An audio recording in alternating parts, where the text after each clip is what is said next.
আসসালামু আলাইকুম। আমি নীলা। আজকে 7 বছরের একটা মেয়ে বেবির জন্য একটা আমব্রেলা কাটিং ফ্রক বা গাউন যাই বলেন। তো এখানে দেখেন কাঁধ রেখেছি 3 ইঞ্চি, গলা 4 ইঞ্চি আর হাতার মোহরি আছে 5 ইঞ্চি। তো এটা পুরো কাপড় আছে 8.5 মতো। এটা 2 হাত পানার কাপড়, 2.5 গজ কাপড় আমি নিলাম। তো লম্বা আছে, তো এখানে আমি এটা বডি হবে 28 ইঞ্চি। তো 4 7 28। তো এই যে 28 ইঞ্চিতে আমি মার্ক করে নিলাম। তো এটা ছোট বেবি, এই জন্য বডি আর পেটের মাঝখানে একই মাপ হবে, এখানে রাউন্ড হবে না যেহেতু ছোট বাচ্চা। আর 2.5 গজ দিয়ে 7 বছরের বাচ্চার জন্য এরকম সুন্দর একটা ফ্রক সবাই বানাতে পারবেন। তো দুই পাশে আমি একটা কাট করে নিলাম, যেন চিহ্নটা দিলে বোঝা যায় পরবর্তী সেলাই সময় সমস্যা না হয়। তো এটা উপরে টপ সাইড কাটা শেষ।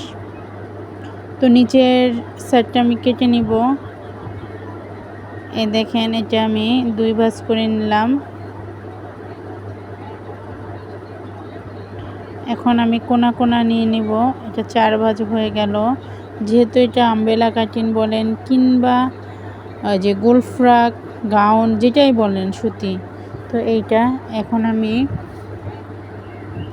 4 ভাঁজে ভাঁজ করে নিলাম। এখন এটা আমি মার্ক করে নিব। এই দেখেন 4 ভাঁজে ভাঁজ করা আছে। কোনাটা সুন্দর করে মিলিয়ে নেব।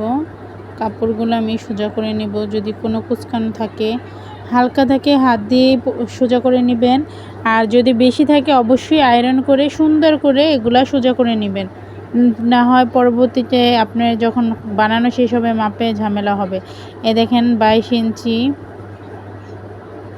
এই যে 22 ইঞ্চি লম্বা, নিচের ঘের থাকবে 22 ইঞ্চি। তো এখানে আছে, আর টোটাল দেখেন আছেন 33 ইঞ্চি। তো টোটালটা 33 ইঞ্চি। তো এখন আমি মার্ক করে নেব 33 ইঞ্চিতে। আমার এইটা নিচের ঘের কিন্তু 22 ইঞ্চি থাকবে। তো আমি পুরোটাই এখন মার্ক করে নিলাম। এটা আমি ঘুরায় ঘুরায় পুরোটা মার্ক করে নেব 33 ইঞ্চিতে। তো আপনারা 2.5 গজ দিয়ে 2 হাত বহরের কাপড় দিয়ে ছোট 7 বছরের বাচ্চার জন্য এরকম সুন্দর একটা ফ্রক বানিয়ে নিতে পারেন। আমি কাটিং করে নিচ্ছি ফ্রকটা। এই তো হয়ে গেছে আমার কাটিং, মার্ক করা। তো এইটা আমার নিচের সাইড মার্ক করা হয়ে গেছে। তো এখন আমি এটা মাপ নেব, যে এটা কোমরের অংশটা যতটুকু মাপ হবে। আমি যে টপটা কেটে রেখেছিলাম টপ পার্ট, ওইটা আমি এটার উপরে রেখে দিব। রেখে দিয়ে এটা সাইজ মতো আমি কেটে নেব। এই যে দেখেন, তো এটা আমি মার্ক করে নিলাম।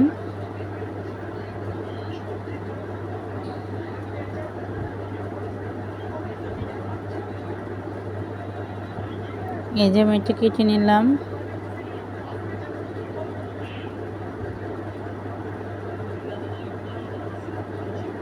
এখন আমি নিচেও কেটে নিব। তো প্রতিটা মেয়েরই নিজের হাতের কাজ জানা প্রয়োজন, নিজে কিছু ইনকাম করা প্রয়োজন। নিজে যদি আপনি ইনকাম করেন তো আপনি নিজের পছন্দের জিনিসগুলো কিনতে পারবেন, করতে পারবেন, খরচ করতে পারবেন। স্বামীর লাখ লাখ টাকা থাকলেও না নিজের মন মতো ওইভাবে খরচ করা যায় না। আর আপনার সামান্য টাকাটাও আপনার জন্য খুবই ভালো। এখানে একটু ছোট বড় ছিল, সেটা আমি সোজা করে কেটে নিলাম।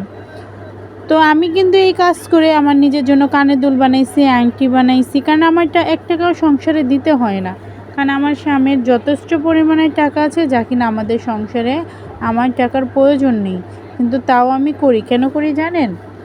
এটা করলে আমি মন মতো আমি ভাঙতে পারি, আমার ইচ্ছা মতো। এই যে দেখেন, আমি ফিতার কাপড় কেটে নিব। তো ফিতার কাপড় এই যে ভাঁজ করে নিলাম। আর এটা আমি নিচের দিক থেকে চিকন রাখবো, উপরেরটা আমি মোটা রাখবো। এটা ফিতাটা দেখতে খুব সুন্দর লাগে, তো এই জন্য আমি এভাবেই কেটে নিব। বাচ্চাদের ফ্রকে ফিতা তো অবশ্যই রাখতে হবে। তো এই যে আমার ফিতাটা, এই যে দেখেন মাথাটা আমি একটু তেস্তা করে কেটে নেব। তো এইটা যদি করেন এইভাবে ফিতাটা বানাইলে খুবই সুন্দর লাগে।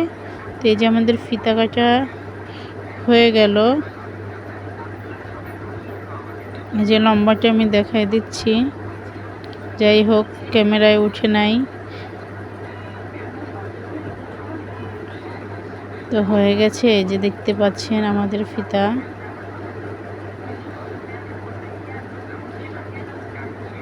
এখানে কেটে নিব হাতা। তো ছোট বাচ্চা তো অল্প কাপড়ে হাতা হয়ে যায়, আর এটা ছোট হাতা হবে, হাফ হাতা হবে। তো এই যে হাতা লম্বা থাকবে 5 ইঞ্চি, তো সেলাই টেলাই করে 4 ইঞ্চি হয়ে যাবে। এই যে মহরের সাইডটা আমি মাপ দিয়ে নিলাম। তো এই তো আমার কাটা শুরু। তো হাতাটা আমি কেটে নিলাম।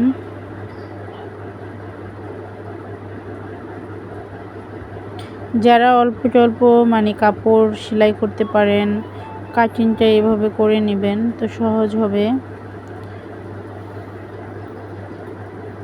তো এই তো আমার কাটা প্রায় শেষ হয়ে গেছে। এই যে আমার নিচের পার্ট, এটা হলো টপ পার্ট। এই দেখেন, এই যে আমার ফিতা দুইটা।